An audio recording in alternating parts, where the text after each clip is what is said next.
All right, guys, day 199, 5:30 in the morning, back here in Toronto, fresh as a daisy, walking these beautiful puppies. Yesterday, almost the entire market was red. AI stocks were down, Bitcoin was down, Ethereum took a hit. And the markets were really reacting to the fears that the war in Iran could drag on, price of oil was spiking.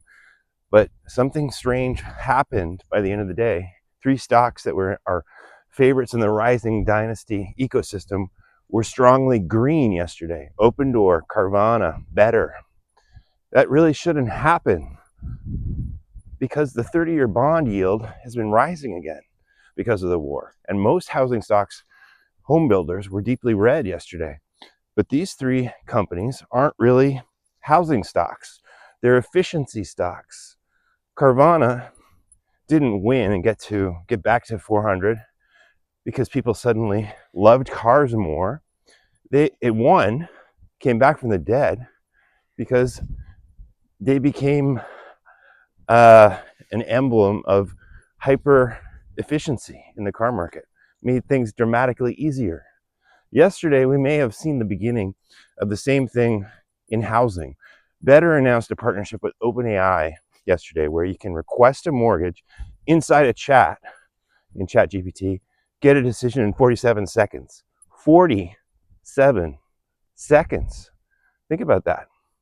For decades, the hardest part of buying a home has been getting approved for the mortgage. There are weeks of paperwork, endless back and forth with your mortgage broker. So if that process goes from weeks to seconds, the entire housing market changes.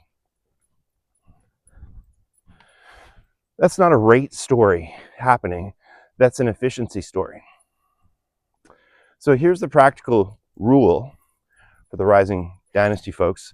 When the markets are red because of macro fear, watch companies that are changing how an industry works, not just participating in it. Carvana did it with cars. Better might be starting to do it with mortgages. And Opendoor sits right in the middle of that system. Sometimes the biggest opportunities show up on days when everything else is falling. Signs of what's to come. Day 199.